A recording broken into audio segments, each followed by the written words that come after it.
stewing the pot. And last week, something I that basically caught my eye was this new fragrance that came out with Sidney Sweeney, the actress. And I guess people had mentioned in reference to her bathwater, and so it became so popular. Whoever told her, like, wow, your bathwater is so great. You really need to make this into a fragrance. Well, it has happened, everybody. Sidney Sweeney now has a fragrance that you can buy, a bar of soap, I guess, in certain areas in the United States, and who knows, maybe even abroad, but it is $8 a bar from what I read. And I don't know if it's a limited time, if this is a trial thing, but this is the new things that's happening there. Actually, it's not really a new thing. It's pretty much an old thing because I did some research. I did some research in reference to memorabilia. Now, in my line of work, it's good to have role models. It's good to have people that influence you so you can build your purpose, your brand, whatever you want to call it. But what is the impact that it does to you to buy, let's say, a bottle of someone's bath water or an Aaron Hernandez, like this person, this football player, tight end for the New England Patriots? He murdered some people. And when he was captured up until, I guess he could, well, until he committed suicide, and especially after he committed suicide, his NFL jersey sold unbelievable. Maybe not the original, but people were buying out because I don't know if I assume that companies like Riddle or whoever was making his jersey originally, they stopped making the jersey completely, so it was ever available. People were buying unbelievable prices they were paying to get a piece of this jersey, to get this memorabilia. So, what makes us do this? Again, maybe not the role model stuff. Like, I'm a fan of sports. I have certain jerseys, I have certain things that influence me. I enjoy good movies. I'll have a movie that I like, and I guess that's what it is. I think it's what brings people together from my line of work, as well as just being a person. I'll wear a certain brand or a certain thing, particularly around a certain sporting time of year. Represent my jersey. And I think that's the key word. I'll represent my jersey, even though it's from another state. People will pass and they'll either be positive about it or they'll be negative about it. So that's the key factor here is what it does for you, obviously, is the key thing. But when does it go too far? That's what I'd like to know. Where does it go too far in reference to representing something? What does it say about the person's psychology in reference to representing? And I'll give you a couple examples, and you could write in the comments later. What do you think that represented? Some people are going to say that person's sick, that person's this, and I'll tell you why, because there's some interesting things that people have bought. I only looked up a few, but take a look at these for me. Here we go. I'm going to verbalize them now. Let's connect. Okay, so listen to these. Some things that people bought. Joan Rivers, who was a talk show person in reference to back in the day, a couple of years back, maybe even longer actually. But she had a dog, and so she had a Tiffany dog bowl that belonged to her that she sold for $13,750. And I can definitely connect to that. I have a dog. I love my dog.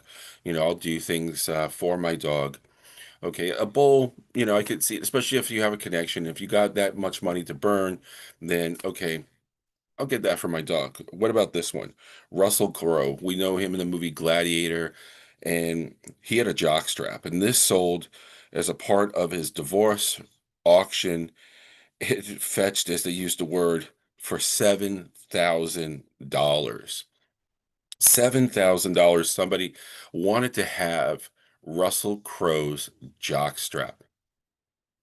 And John Lennon's toilet, a toilet previously owned by John Lennon, was auctioned for $11,500. And there's some with toilet paper that someone literally used toilet paper. I'm not going to go and find that actor or actress, but it's those things. It's those things that make me go, hmm. What was the inspiration? What was it behind that, no pun intended, that I have to have toilet paper, a toilet, a jock strap?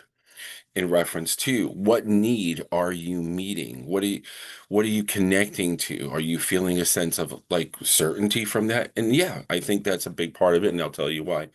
When you connect with someone and you show them a room, like I have a little man cave, and in there I have memorabilia of what collected as a kid, and I still have those, and every time I pass them, it brings me back to this nostalgia.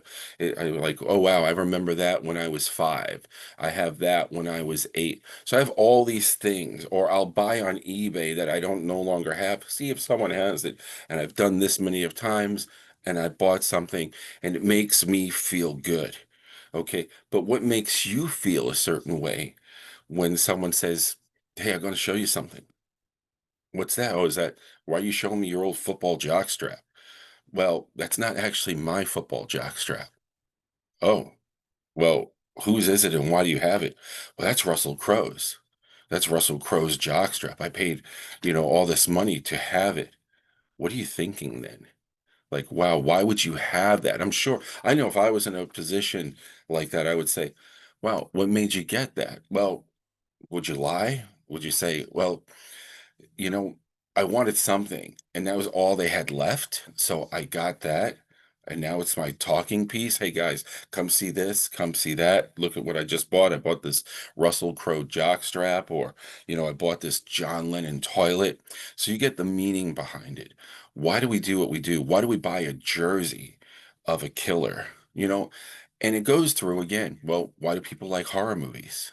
Why do people go to haunted houses? Does that play in the same role of someone's mentality opposed to buying something? And I think about it. Someone buys an Aaron Fernandez or Hernandez, I'm sorry. Someone buys an Aaron Hernandez NFL New England Patriot jersey. And then you go and you see the movie Terrifier. And if you're not familiar with Terrifier, it's about a clown that goes and not only kills people like Michael Myers of Halloween, he mutilates them. It's a gore fest. And then this cult-like film now that's taken off in Universal Studios this Halloween season is going to have a Terrifier theme. So it went from this genre of a cult to now really blowing up, and it's famous for it's hardcore gore, okay? And then you go in the mall, or if you go online, if anybody doesn't go to malls anymore, and you go into Spencer's, I passed in my mall, Terrifier this, Terrifier that, Terrifier this, and that. Well, and even on the shirt, it displays gore, gore, gore, gore. Now, what is the difference of representing this shirt opposed to buying an Aaron Hernandez jersey? Well, some people might say, well, it's fantasy, right? I mean, the clown's a killer clown. He can't come back to life. He's been killed like Michael Myers a dozen times. We're aware it's fantasy. Okay, so that's how you represent it's just for good fun. I don't see it as something to hurt anyone or say my psychology is mental. So what about the Aaron Hernandez? Well, I've always been a New England Patriot fan, they may say, and he was a great tight end. I look at him as the player. And maybe that does make some sense because not too long ago, and I don't want to put him in a bad light, I've done martial arts my whole life. And some letters came up about Bruce Lee not too long ago. In fact, I think it was last summer at this year. There was a gentleman named Rob Baker who was a stuntman slash he played in one of Bruce Lee's movies there. I think it was the second one, Fist of Fury or Chinese Connection, actually. And he played, I think, the Russian bad guy. And him and Bruce developed such a close bond that during that time, he said, Bruce, you really become popular, particularly here in China, and you really can use a bodyguard. And so he goes, I'd like to take that part. Now, behind closed doors, according to these letters, and you could probably find them online, Bruce would, smoke hashish because he would really get himself worked up. And he wanted to come down.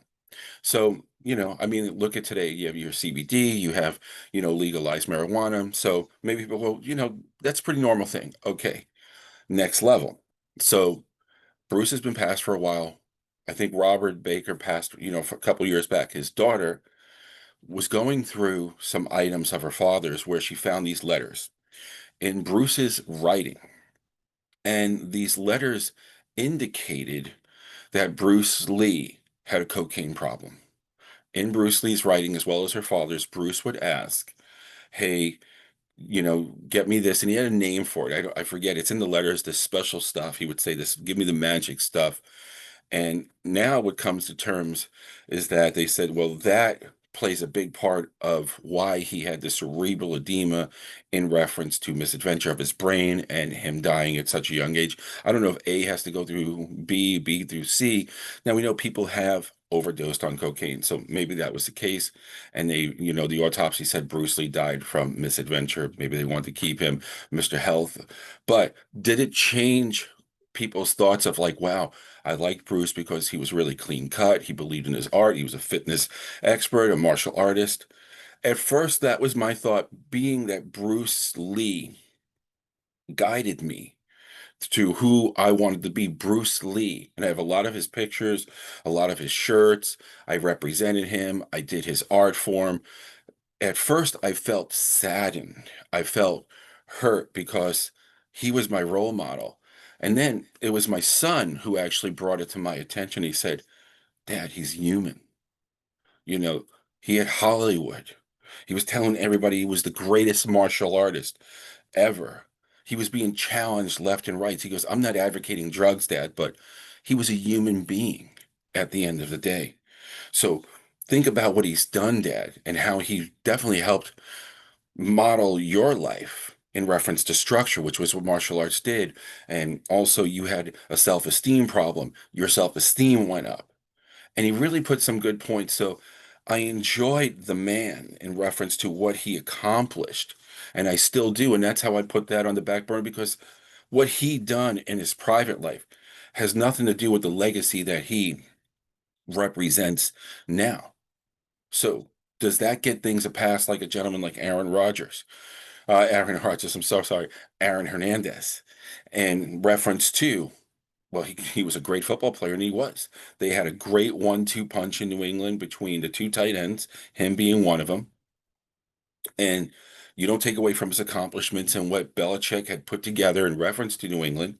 But the bigger question is, do you like him less because of what he done, what he did? Now he wasn't a serial killer, and the people he did murder were people he knew slash know. However, if you follow his world in Gainesville, according to Tim Tebow, he bailed him out in many situations. He would see him getting into trouble, getting into a fight, and he would be there to help him weather the storm and get him out of trouble. Who knows what he would have done there? I'm not saying he would have done anything, but he did have a temper.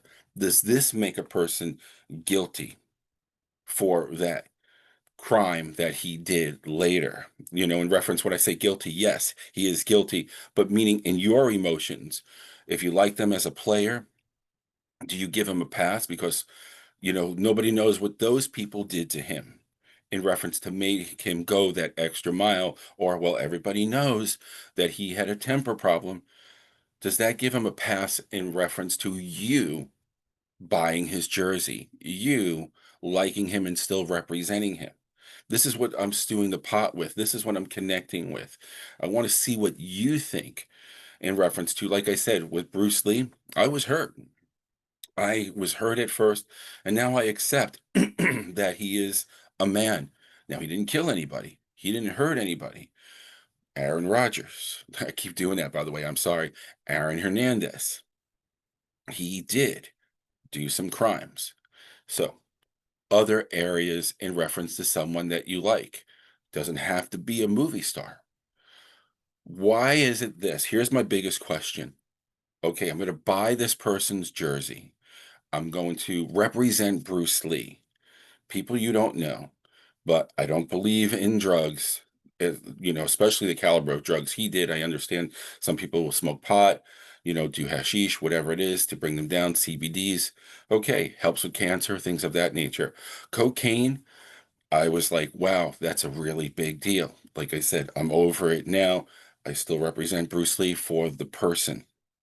And again, people are buying Aaron Hernandez jerseys and things of that nature.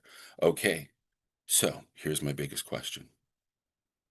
Why can we not forgive certain people in our life that don't even do the caliber of things that this particular person, Aaron Hernandez, has done to people? Why is it that we'll give them a pass and buy their jersey? Is it because I don't really know them? I don't really care. But you're going to wear a jersey of a murderer and you're going to walk around representing that person. And people know what that means. They don't even look at that jersey. It says Hernandez on the back.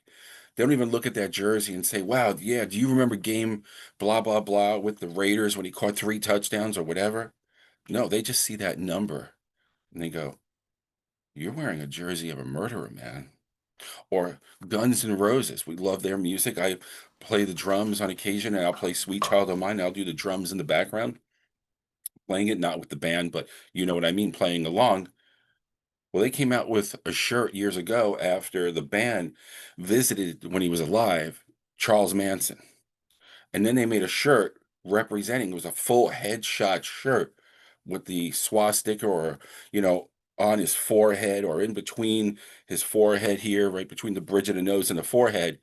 And they made this shirt, they sold it, they put his song on their album at the time, CD, whatever you want to call it, MP3s, but they played his music on it that he wrote and sang it in tribute to him. This guy was a murderer. This guy, his clan, his group killed people, celebrities, regular people. Sharon Tate, they wanted to cut the baby out of her stomach. People are representing. I would walk around when that band was at their heyday, and I would see people with the Manson shirt. And I'm like, wow, the first thought that came through my mind was, wow, look what they're representing. What's their mentality like? But maybe their mentality is just like yours and mine. I'm not saying we're morbid. Maybe they just want attention. Maybe they just want to be seen. Maybe they just want to be connected, right? I mean, why do we do what we do? Why do we act the way we act, right? I wear, when I'm not here and I'm seeing clients, coaching clients, you know, I'll wear my cross, you know, I'll wear this. And some people, now, why did I originally wear it? I'll be honest with you. It keeps me feeling secure. But prior to that, some of the acceptance I wasn't getting in reference to not friends, but actually clients, because sometimes being a man was a little difficult in reference to sharing intimate details in my line of work. So when they seen the cross, I realized it put values and structure behind me. So I literally would get phone calls in consultations or Zoom meetings, and they would say, okay, I'm thinking of connecting with you. I like what your website has to say, but I need to know one thing. And this was in the very beginning of my work.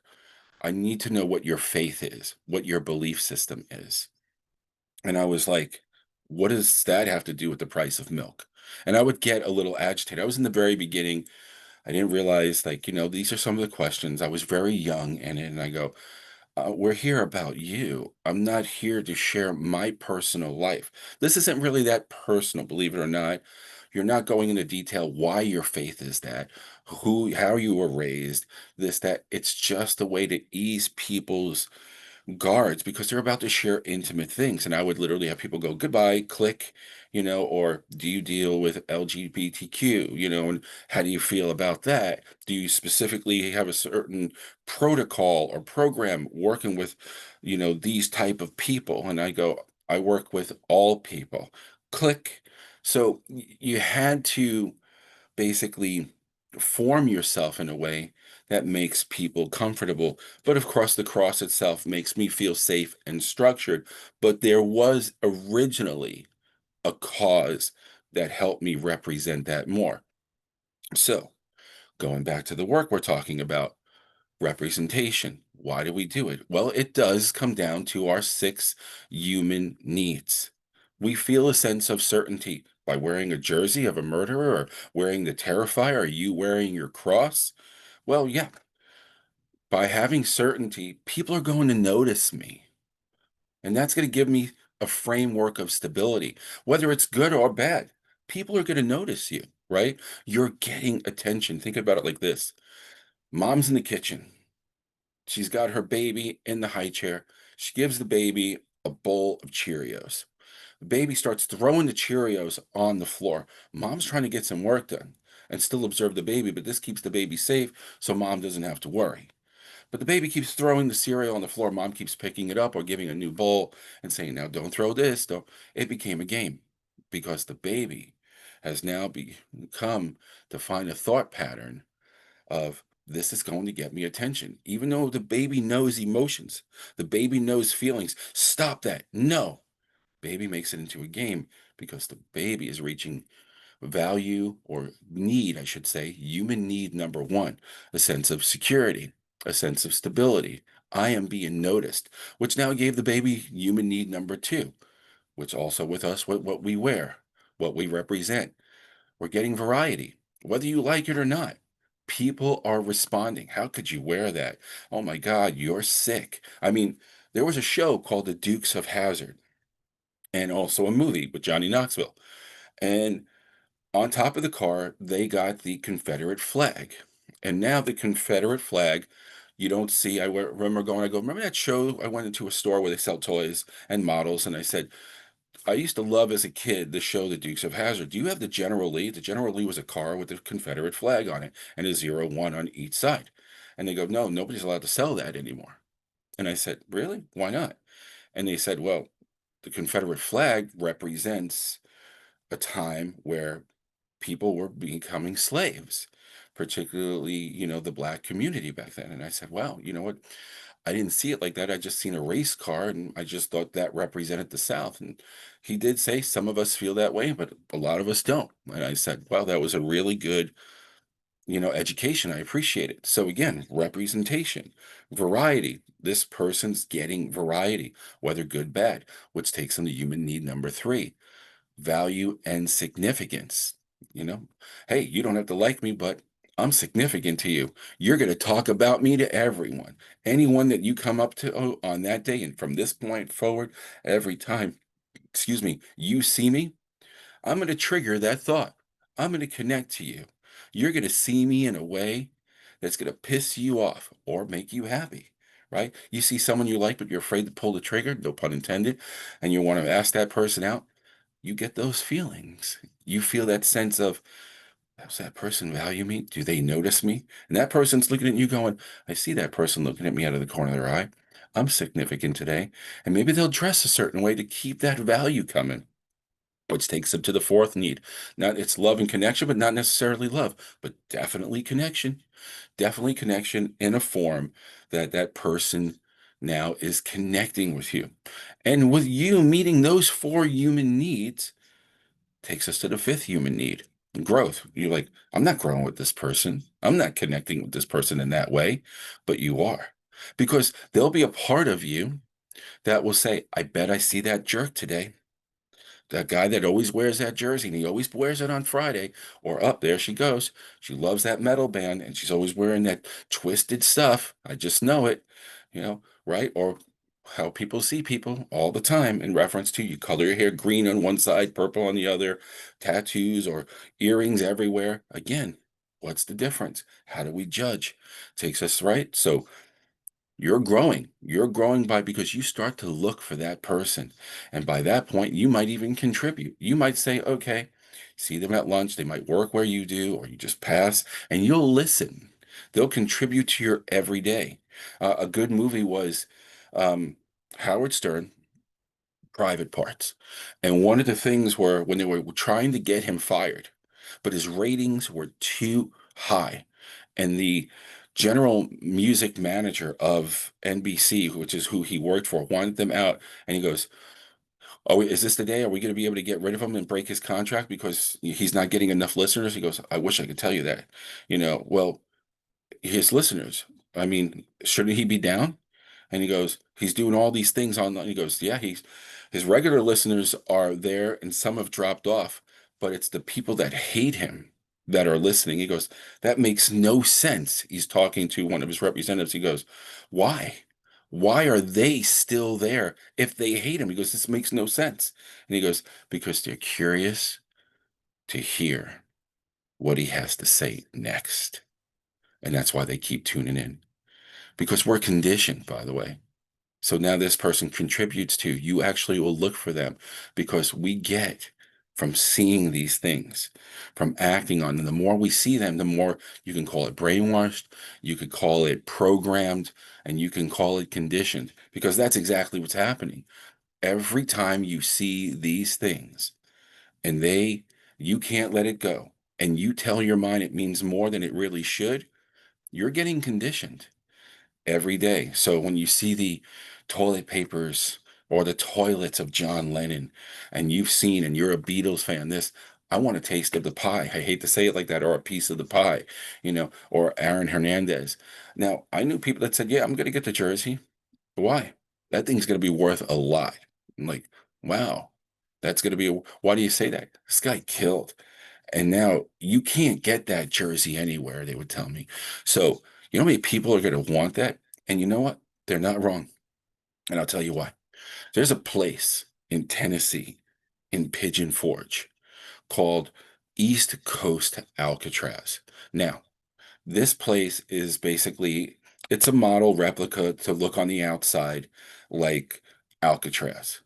So, but they call it the East Coast Alcatraz. It's run and owned by the FBI, and I believe the guy who made America's Most Wanted TV show, John Walsh. They at least have his affiliation in there. And I myself went in there out of curiosity. You see the key word? Curiosity.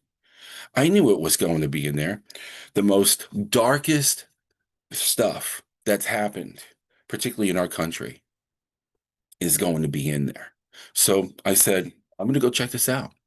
I'm going to go inside and I'm going to go check this out. And I paid, I think it was at that time, maybe $29.99, $32 with tax. And I went in there and it was dark.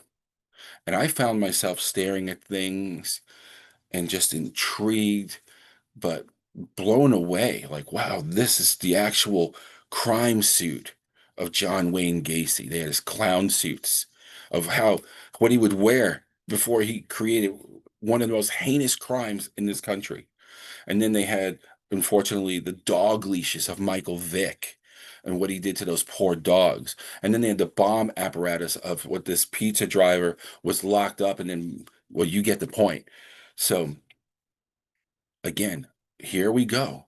We're intrigued. We're gravitated. We're magnetized by these things. Why? Six human needs. Something to talk about. As soon as I came out, because my family wouldn't go in, it was just me. And they said, "So what did you think?" And I go, "It was morbid." I go, "It was intense." And they, my one son was like, "Would you go in there again?" I go, "You know what? I personally wouldn't. I could feel the heebie-jeebies in there. I got the vibe. I was not feeling good about it. And so to answer your question, no, I really wouldn't. So again, why do we do? Curiosity. What need are you meaning? Variety, right? Human need number three. I'm significant if I talk about it. If I buy a certain dress, and I did, by the way, I bought a cap. I'm a man of many caps. I wear a lot of hats. And excuse me.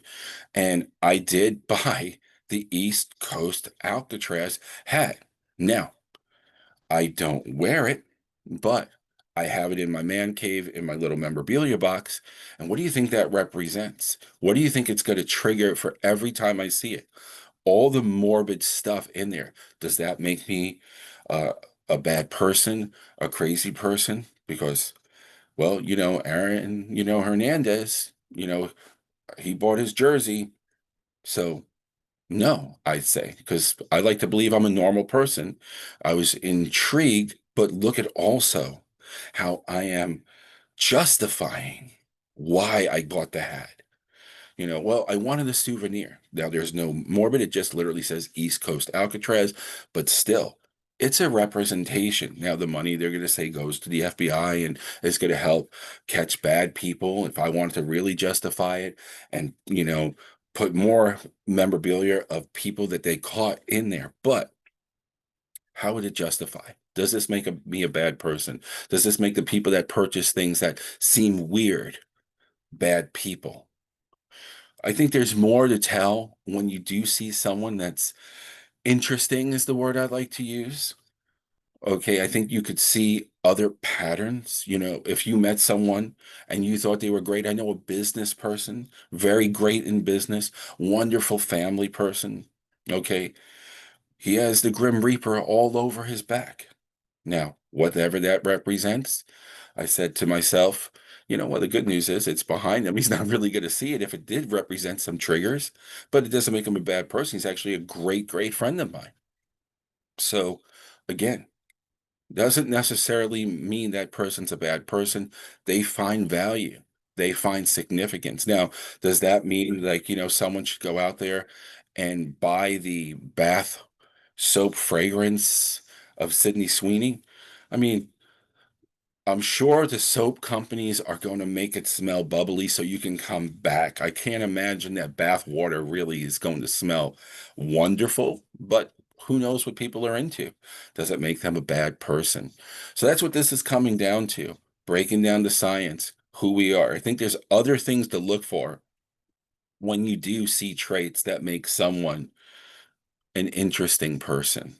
I'd love to definitely hear how you would connect with this in reference to buying memorabilia, grabbing something. If you bought anything that has been interesting to other people or where people pointed the finger and said, wow, that was weird. I'd love you to place that in the comments because I'd love to see, because we're all normal people, what happened to you? Well, I bought this. I bought that. And people think like, oh, what a weirdo. I mean, even I grew up with a Hess truck, like when I was a kid, the green Hess truck, and I paid all this money on eBay. And my significant other was like, "You bought a used toy. You bought a used toy." And she goes, "I have to ask, what did you pay for that?" I said, $274. And she goes, "What? $274 for a used toy that's broken, too?" She goes, "The light's broken off here. And you're a grown man. You're not going to be playing with this." I go, "No, it's going up in my shelves." Why? Well, it represents my childhood.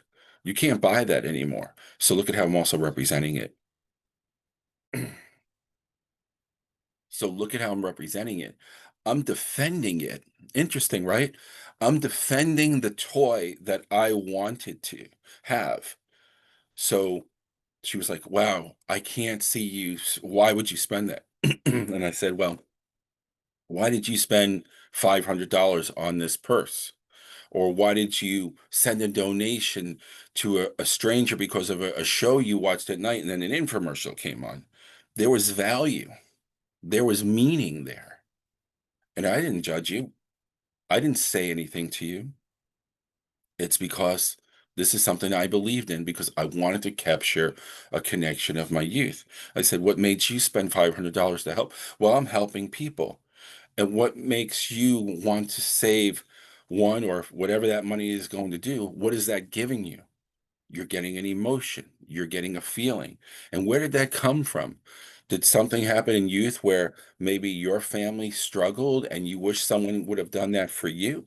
And I asked her, when I put it like that, she was like, "Okay, I get your meaning. Yes, I totally understand." I guess it was just a little weird to me that a grown man buys a truck. So it was interesting too. Even though she understood, she emphasized still as almost as it was an insult. She goes, "I understand, but it's just a little weird to me that a grown man is going to buy a toy truck. Just a little weird, but I get it. It's from your childhood and it makes you feel a certain thing." She really got it, but she wasn't getting it because it wasn't the toy, but it was the time it represented. And I don't try to fix that. I don't try to fix her representation of how she's seeing me because, one, as long as you see you, that's all that matters. Why argue about something? No one's going to understand your perspective, even if you're connected with them as your relationship. You're just going to see things at times differently. But it's easy to get into troubled waters. It's easy to get into an argument. It's easy to get into a fight because someone didn't see your belief system of why you bought something. We do this every day. It doesn't even have to be memorabilia per se. It's something that we represent that you might feel such a nostalgic feeling. Have you ever put bills on the background and go, I know I'm going to make that money? And then you kind of get screwed to yourself. I should have done this and I should have done that, but I messed up completely. And now I'm going to catch hell. So again, perspective. I don't want to get off point, but all comes down to what we represent, why we represent. Doesn't necessarily make you an interesting person, an odd person. But again, going through things, please put in the comments. If you bought something, if you were criticized, if you were judged, what was it and why? And if you want to share what the representation of that was, please do in the comments. I would love to hear about it there. And today's episode, this podcast, is sponsored by Stew Sweets. If you want something that's yummy, healthy, but doesn't taste healthy in the form of a cookie or cupcakes or chocolates, Stew Sweets is definitely that for you. Hit on the Instagram address that's listed there and definitely connect with your Stew Sweets because you will not be disappointed. At least if you're going to have something, you cannot tell the difference. I'm telling you, we here eat them all the time. And I don't want to say all the time because even something good for you could become bad for you. But these are really good, really healthy. They are made with whey protein and all natural ingredients to give natural flavors. They're made fresh, so you want to get them and have them, in a pretty good amount of time because everything is done by order, so you can have them wonderfully tasting and fresh. Also, I would like to thank you. I'm pretty getting close to my 100 subscriber. Hopefully, after this podcast, I will reach that. We've been going now, going into the third week, and I thank my subscribers and my future subscribers to come help us reach 100 and hopefully even a couple thousand down the road. So please like us and subscribe. It goes a long way and it's very meaningful. And I do appreciate your time of taking the time to listen and enjoy this podcast. I hope it was very informative today, and I look forward to doing more for you. So please, again, like and subscribe. Until then, help me stew the pot together. I hope this was a great way of stewing the pot. And until next time, have a great day or evening, wherever you may be.